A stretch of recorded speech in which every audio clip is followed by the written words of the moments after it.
Hey, what's going on, everybody? This is Adam Burke from BangTheBook.com, coming to you with my Wednesday weekend look ahead, looking at spots here in the NBA, NHL, and college basketball. Probably the last one of these that we'll have here with the NBA and the NHL playoffs coming up, and obviously the conclusion of the college basketball season. I'll come up with something else to do on Wednesdays. Over at BangTheBook.com, great work being done by our very talented cast of writers. My daily MLB picks and tips can be found every single day, as well as Kyle Hunter's college basketball picks, and Parker Michaels' NHL picks. Did an edition of Bang the Book Radio with Kyle Hunter on Wednesday, talking about the CBI, NIT, CIT, and then, of course, the Final Four and the National Championship. So you can check that out right here on our YouTube page, or you can check us out on Spreaker, Stitcher, Spotify, iTunes, iHeartRadio. You name it, you'll find Bang the Book Radio there. Also, Kyle Hunter with a good video breakdown of the two Final Four games right here on our YouTube channel as well. All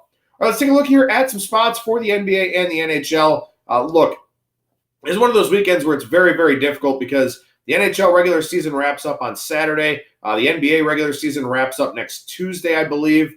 You've got a full league-wide, next Wednesday actually, a full league-wide day off on Monday. So things getting down to the nitty-gritty for the regular season, and that will kind of dictate what you want to do in a lot of these games. So I've got a handful of spots in the NBA, but really just some general thoughts for the NHL for this week's video. We start in the NBA on Friday night. The Blazers take on the Nuggets. Really weird spot for Portland here in this one. They come back off a long road trip, play one home game, now go right back out on the road to take on Denver, obviously in altitude, probably with some tired legs there. And this is the front end of a home-and-home set. The conclusion of that will be on Sunday. Talk about that game here in a couple of minutes, but very strange spot here for Portland. Definitely a better spot on Friday night for Denver.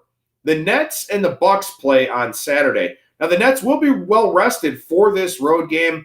What you really want to do is you want to look and see what the situation looks like for these two teams relative to the playoff seedings. If Milwaukee has already clinched the top seed, well, they won't have a whole lot of incentive here in this game or the rest of the regular season. So that will dictate what happens with this line and, of course, the type of roster that the Bucks send out. Now, on the other hand, the Brooklyn Nets, they're still trying to clinch a playoff spot. So look and see where they are in the standings right there, on Friday night for that game. If they've already clinched a playoff spot, well, that's a team I'd probably like to fade because they're already partying, happy to be going to the postseason. If they have not clinched a playoff spot, and it doesn't look like they will by Friday, then that should be a team that's plenty motivated to go out there and remove all doubt and get closer to that playoff berth. So keep an eye out really on a lot of games here this weekend in the NBA and the NHL, as I mentioned already, because seeding, playoff eligibility, playoff berths, playoff elimination, all very important handicapping angles as we near the end of the regular season. Also on Saturday, the Philadelphia 76ers take on the Chicago Bulls. Look, I don't know how much pride the Bulls have for the rest of this season. What I can tell you is this is a very bad spot for Philadelphia. I would expect them to rest multiple guys here. Joel Embiid definitely among them. Joel Embiid, excuse me. For the Sixers and the Bulls here, third game in 4 days for the Sixers, 4th and 6, 5 and 8, 6 and 9. So they're playing a lot of basketball here at the tail end of the season, which is a big reason why I expect them to wind up sitting some guys here in this spot. For Chicago, they will be well rested. They've got 2 days off before this game. But again, we don't know how much investment, how much of a focus level will be there for the Chicago Bulls. So you probably do want to tread lightly, but I would expect Philadelphia to put out a very watered-down lineup in that game on Saturday. Move over to Sunday here. We talk about the San Antonio Spurs on the road at the Cleveland Cavaliers. This is a 3 p.m. matinee on Sunday. So Cleveland comes back off of a long road trip, including games against Golden State, Sacramento, some of those teams out west. They come back home and play at 3 o'clock on a Sunday.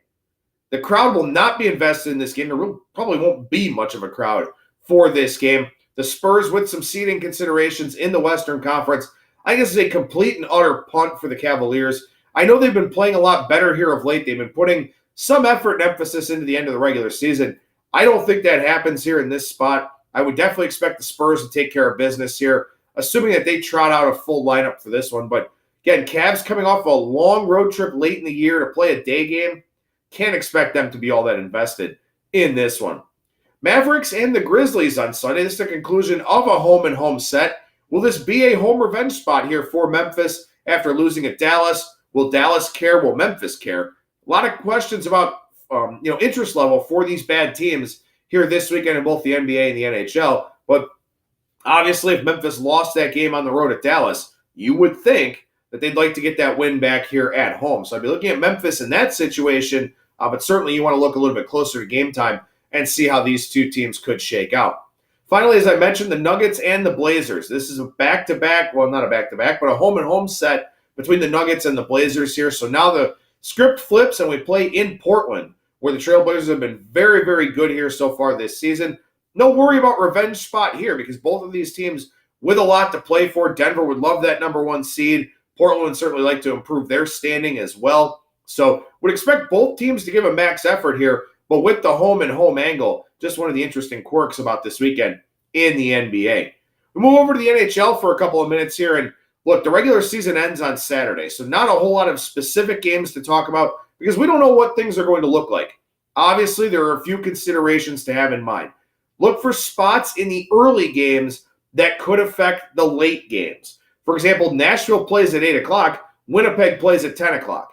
If Nashville's got a big lead through 2 periods in their game, what does that mean for Winnipeg in theirs? Where you got both teams fighting for the Central Division. You've got teams looking to secure playoff spots, obviously, with the wild card race in the Eastern Conference and teams jockeying for position in the Metropolitan and in the Central Division. All of these things are factors here this weekend in the NHL. Now, of course, if you have a team that needs to win to make the playoffs, you will pay some must-win inflation on that line.